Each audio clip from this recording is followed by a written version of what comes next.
Good morning बच्चों। Glow of physics में आप सबका स्वागत है। प्यारे बच्चों, आज की जो वीडियो का टॉपिक है वो है एक अंक 1 मार्क्स के जो हल क्वेश्चन हैं, सॉल्व क्वेश्चन हैं, उनकी श्रृंखला जो चल रही है उसमें बच्चों चैप्टर नंबर 4 और चैप्टर नंबर 5। चैप्टर नंबर 4 गतिमान आवेश तथा चुंबकत्व और चैप्टर नंबर 5 चुंबकत्व एवं द्रव्य। एक अंक का एक क्वेश्चन यहाँ से पूछा जाना है। इससे पहले इस चैप्टर की जो है क्वेश्चन नंबर 10 तक की जो है वीडियो आपको बना दी है बच्चों। तो प्यारे बच्चों, लिए चलते हैं आपको क्वेश्चन नंबर 11 की ओर। तो क्वेश्चन नंबर 11 आपके मोबाइल स्क्रीन पे ये है बच्चों। प्यारे बच्चों, आप जो है क्वेश्चन को लिख देंगे या उसका स्क्रीनशॉट ले लेंगे बच्चों। तो क्वेश्चन है बच्चों, एक धारा मापी को अमीटर में कैसे बदलते हैं। प्यारे बच्चों, देखा जाए तो अमीटर ही धारा मापी है और वोल्ट मीटर ही धारा मापी है। हम धारा मापी के द्वारा ही अमीटर को और वोल्ट मीटर को बनाते हैं बच्चों। तो प्रश्न आपने लिख दिया, एक धारा मापी को अमीटर में कैसे बदलते हैं। तो बच्चों इसका आंसर है, धारा मापी की कुंडली के समांतर क्रम में अल्प प्रतिरोध, जिसको शंट कहा जाता है, जोड़कर इसको अमीटर में बदला जाता है। ठीक है बच्चों, हम क्या करेंगे, जो गैल्वेनोमीटर है, धारा मापी की जो कुंडली है, उसके समांतर क्रम में एक अल्प प्रतिरोध, ठीक है, कम प्रतिरोध का एक तार लगाएंगे जिसको शंट कहते हैं। तो ये धारा मापी किस में बदल जाएगा बच्चों, अमीटर में बदल जाएगा। ठीक है बच्चों, धारा मापी का काम है धारा की उपस्थिति को बताना, अर्थात परिपथ में धारा बह रही है। लेकिन धारा का जो परिमाण है, जो मान है, वो अमीटर ही बताता है कि धारा का मान कितने एम्पियर है या कितने मिली एम्पियर है। ठीक है बच्चों, तो धारा मापी को अमीटर में कैसे बदलेंगे, धारा मापी की कुंडली के समांतर क्रम में एक अल्प प्रतिरोध या शंट जोड़कर इसको अमीटर में बदला जाता है। तो प्यारे बच्चों, आपने लिख दिया होगा।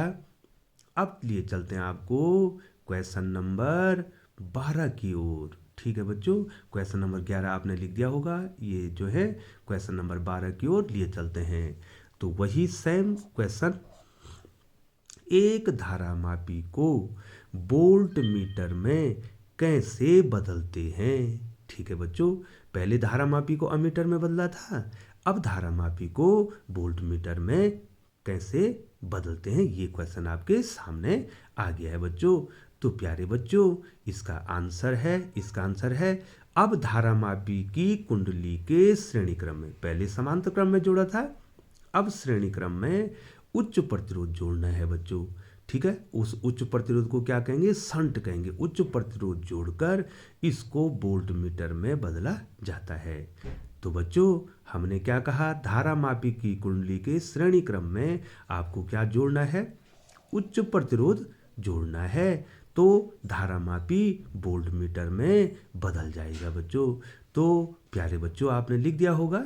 अब हम चलते हैं बच्चों क्वेश्चन नंबर 13 की ओर। आपके मोबाइल स्क्रीन पे ये है बच्चों, अमीटर को विद्युत परिपथ के श्रेणी क्रम में तथा वोल्ट मीटर को समांतर क्रम में क्यों जोड़ा जाता है बच्चों। तो प्यारे बच्चों, जो अमीटर है उसको आप क्या करते हैं, परिपथ के श्रेणी क्रम में जोड़ते हैं बच्चों। तो तब तक आप लिख देंगे, थोड़ा मैं आपको बता दूंगा बच्चों देखिए, ये कोई चालक है, ठीक है बच्चों, ये बैटरी है। तो यहाँ से क्या होगा, यहाँ से धारा प्रवाहित होगी बच्चों, इसमें ये पॉजिटिव टर्मिनल, ये नेगेटिव टर्मिनल, माना ये बाह्य प्रतिरोध है। तो आप क्या करेंगे, इसके श्रेणी क्रम में किसको जोड़ देंगे, अमीटर को जोड़ देंगे बच्चों। ठीक है, क्योंकि अमीटर को धारा का संपूर्ण धारा को ज्ञात करना है बच्चों। ठीक है, और वोल्ट मीटर को इस प्रकार से जोड़ते हैं बच्चों। आप देखिए, ये देखिए बच्चों, ये बाह्य परिपथ है, यहाँ पर जो है प्रतिरोध R है और यहाँ पर आपने बैटरी के द्वारा धारा भेजी है बच्चों।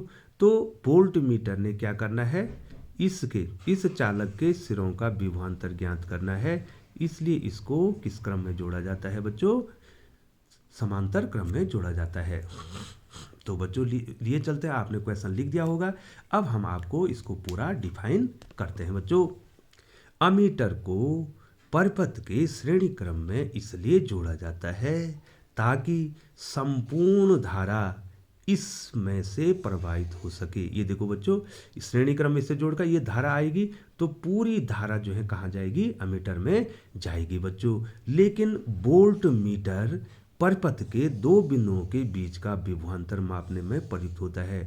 इस वोल्ट मीटर ने इस चालक के दो बिंदुओं का विभवांतर ज्ञात करना है, इसलिए जिन दो बिंदुओं का विभवांतर ज्ञात करना है तो उसी के समांतर क्रम में हम क्या कर देंगे, वोल्ट मीटर को जोड़ देंगे। अतः इनको इन दो बिंदुओं के बीच में क्या किस क्रम में जोड़ा जाता है बच्चों, ये देखिए किस क्रम में जोड़ा जाता है, समांतर क्रम में जोड़ा जाता है। तो बच्चों आपको आ गया होगा, अमीटर को श्रेणी क्रम में इसलिए जोड़ते हैं क्योंकि उसने संपूर्ण धारा को ज्ञात करना है, और वोल्ट मीटर को समांतर क्रम में इसलिए जोड़ते हैं क्योंकि उसने चालक के दो बिंदुओं के बीच का विभवांतर ज्ञात करना है। जिन दो बिंदुओं के बीच का विभवांतर ज्ञात करना है उन दो बिंदुओं के समांतर क्रम में हम वोल्ट मीटर को जोड़ देते हैं। प्यारे बच्चों, लिए चलते हैं आपको क्वेश्चन नंबर 14 की ओर। क्वेश्चन नंबर 14 आपके मोबाइल स्क्रीन पे ये है बच्चों। देखिए क्वेश्चन नंबर 14 देखिए, तो क्या कहता है क्वेश्चन नंबर 14, गतिशील आवेश उत्पन्न करता है। ये बहुविकल्पीय प्रश्न है। गतिशील आवेश उत्पन्न करता है, क्या उत्पन्न करता है गतिशील आवेश? विकल्प है केवल वैद्युत क्षेत्र, दूसरा है केवल चुंबकीय क्षेत्र, तीसरा है, ये देखिए बच्चों, तीसरा जो सी है वो है विद्युत तथा चुंबकीय क्षेत्र दोनों, डी है कोई नहीं। प्यारे बच्चों, आपको बता दें कि जो गतिमान आवेश है वो दोनों क्षेत्र उत्पन्न करता है। ठीक है बच्चों, गतिमान आवेश, त्वरित आवेश जो हैं दोनों क्षेत्र उत्पन्न करता है। ठीक है बच्चों, आपने विद्युत चुंबकीय तरंगें पढ़ी होगी बच्चों। ठीक है बच्चों, तो ये दोनों क्षेत्र, गतिशील आवेश दोनों क्षेत्र उत्पन्न करेगा, वैद्युत क्षेत्र भी उत्पन्न करेगा और चुंबकीय क्षेत्र भी उत्पन्न करेगा। लेकिन स्थिर आवेश, ध्यान दीजिए बच्चों, ये आपको लिखना है, सॉरी बच्चों, स्थिर आवेश केवल वैद्युत क्षेत्र उत्पन्न करता है बच्चों। तो इसके अंदर दो क्वेश्चन आपको मिल गए हैं बच्चों। तो लिए चलते हैं अगले प्रश्न की ओर। अगला प्रश्न आपके मोबाइल स्क्रीन पे ये है बच्चों, क्वेश्चन नंबर 15। क्या कहता है, एक आदर्श अमीटर का प्रतिरोध कितना होता है? ठीक है बच्चों, आप ही सोचिए बच्चों, अमीटर ने धारा को मापना है। यदि इसका प्रतिरोध होगा तो धारा के मार्ग में बाधा पहुंचेगी बच्चों। तो ये नापेगा कैसे बच्चों? तो हम कोशिश करेंगे कि इस अमीटर का प्रतिरोध क्या हो, शून्य हो। तो आदर्श अमीटर यदि बनाना है तो उसका प्रतिरोध आपको शून्य करना होगा बच्चों। ठीक है बच्चों, और व्यवहार में ये संभव नहीं है, लेकिन फिर भी जो है आदर्श अमीटर का प्रतिरोध शून्य होना चाहिए बच्चों। तो बच्चों आपने लिख दिया होगा क्वेश्चन नंबर 15। लिए चलते हैं बच्चों आपको क्वेश्चन नंबर 16 की ओर। क्वेश्चन नंबर 16 आपके मोबाइल स्क्रीन पे ये है बच्चों। तो प्यारे बच्चों, आप क्वेश्चन को देख रहे होंगे और क्वेश्चन को लिख भी रहे होंगे। प्यारे बच्चों, मैं आपको ये बता दूं कि 1 मार्क्स के जो क्वेश्चन हैं ये बहुत ज़्यादा हैं, लेकिन वेटेज आपको 8 मार्क्स का मिलना है। लेकिन आप ये न सोचना कि इतने क्वेश्चन हैं केवल 8 मार्क्स आनी है। इन क्वेश्चनों का वेटेज आपको कॉम्पिटिटिव एग्जाम जो होने हैं बच्चों, जो प्रतियोगिता परीक्षाएं होनी है उसमें भी इनको आना है, और इन क्वेश्चनों से आपके कॉन्सेप्ट भी क्लियर होंगे बच्चों। तो लिए चलते हैं क्वेश्चन नंबर 16 की ओर। वैद्युतशीलता एप्सिलॉन 0 तथा चुंबकशीलता म्यू 0 के माध्यम में विद्युत चुंबकीय तरंग का वेग क्या होगा। अगर ये वैद्युतशीलता है और ये चुंबकीयशीलता है, तो विद्युत चुंबकीय तरंग है उसकी जो स्पीड है, उसकी जो वेग है, उसका फॉर्मूला C बराबर, बहुत इंपॉर्टेंट है बच्चों, ये विद्युत चुंबकीय तरंगों में भी आने वाला है। C बराबर 1/√μ0 एप्सिलॉन 0 ये होता है बच्चों। और C की वैल्यू कितनी होती है बच्चों, इसकी वैल्यू कितनी हो जाएगी, 3 × 10⁸ मीटर प्रति सेकंड। तो ये बहुत इंपॉर्टेंट है। विद्युत चुंबकीय तरंगों का जो वेग है वो 1/√μ0 एप्सिलॉन 0 के बराबर होता है। क्वेश्चन नंबर 17 उसी का रूप है। ये कह रहा है 1/√μ0 एप्सिलॉन 0 का मान कितना होता है। तो कितना होगा, प्रकाश के वेग के बराबर। ठीक है बच्चों। और इसको कभी कभी ऐसा भी लिखा जाता है, ऐसे क्वेश्चन भी पूछे गए हैं, 1/μ0 एप्सिलॉन 0 को क्या लिख सकते हैं बच्चों, μ0 एप्सिलॉन 0 की पावर -1/2। यहाँ तो नीचे तो 1/2 पावर है, ऊपर जाके माइनस, तो C के बराबर होगा। और C की वैल्यू कितनी होती है बच्चों, 3 × 10⁸ के बराबर होती है। तो प्यारे बच्चों आपने ये लिख दिया होगा। क्वेश्चन नंबर 18 आपके मोबाइल स्क्रीन पे ये है बच्चों। तो क्वेश्चन नंबर 18 भी वही 1/√μ0 एप्सिलॉन 0 का मात्रक बताओ। चूंकि इसका मान प्रकाश के वेग के बराबर आ रहा है, तो निश्चित तौर पे इसका मात्रक वेग का मात्रक होगा। और जो वेग का मात्रक आप जानते हैं क्या होता है बच्चों, C का मात्रक क्या होगा, मीटर प्रति सेकंड। तो 1/√μ0 एप्सिलॉन 0 का मात्रक हो जाएगा मीटर प्रति सेकंड। प्यारे बच्चों लिए चलते हैं क्वेश्चन नंबर 19 की ओर। बहुत ही इंपॉर्टेंट क्वेश्चन है, बार बार पूछा जाता है बच्चों, और मैं इसमें 2 क्वेश्चन आपको बताने वाला हूं। इसी के अंदर 2 क्वेश्चन बनते हैं। एक समान चुंबकीय क्षेत्र में एक इलेक्ट्रॉन, या तो इलेक्ट्रॉन कहेगा या कोई आवेश कहेगा, क्षेत्र के लंबवत प्रवेश करता है बच्चों, तो उसका पथ क्या होगा। तो निस्संदेह सबको आता है, उसका पथ वृत्ताकार होगा बच्चों। दूसरा क्वेश्चन बनता है, यदि ये आवेश समान चुंबकीय क्षेत्र में किस तिरछा प्रवेश करता है या किसी कोण पर प्रवेश करता है, तो उसका पथ कुंडलिनी हो जाएगा बच्चों। ये क्वेश्चन मैंने आपको पहले भी बता दिया है बच्चों। तो लिए चलते हैं अगले क्वेश्चन की ओर। प्यारे बच्चों क्वेश्चन नंबर 20 आपके मोबाइल स्क्रीन पे ये है बच्चों। क्या कहता है, पृथ्वी के चुंबकीय क्षेत्र का क्षैतिज घटक कहाँ शून्य होता है। ठीक है बच्चों। तो पृथ्वी के चुंबकीय क्षेत्र का क्षैतिज घटक क्या हो जाएगा बच्चों, हॉरिजॉन्टल कंपोनेंट क्या हो जाएगा, H = BE cos of theta. ठीक है।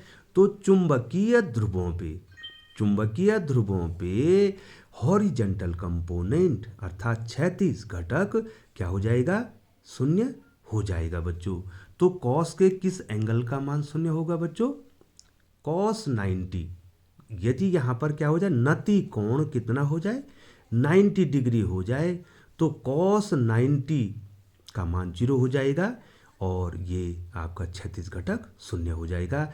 तो नति कोण का मान 90 चुंबकीय ध्रुवों पर होगा बच्चों, तो यहाँ पर क्षैतिज घटक क्या हो जाएगा बच्चों, शून्य हो जाएगा। प्यारे बच्चों ये आपको ध्यान देना है बच्चों। क्वेश्चन नंबर 21 आपके मोबाइल स्क्रीन पे ये है बच्चों। तो बच्चों आप नोट कर रहे होंगे, क्वेश्चन नंबर 21 मिलता जुलता क्वेश्चन। इसे पृथ्वी के चुंबकीय ध्रुवों पर नति कोण का मान कितना होता है? ये तो हो गया बच्चों, पहले बताया चुंबकीय ध्रुवों पर 36 घटक जीरो होने का मतलब है कि नति कोण कितना है? 90 डिग्री है। तो निसंदेह नति कोण का मान क्या होगा बच्चों? 90 डिग्री होगा बच्चों।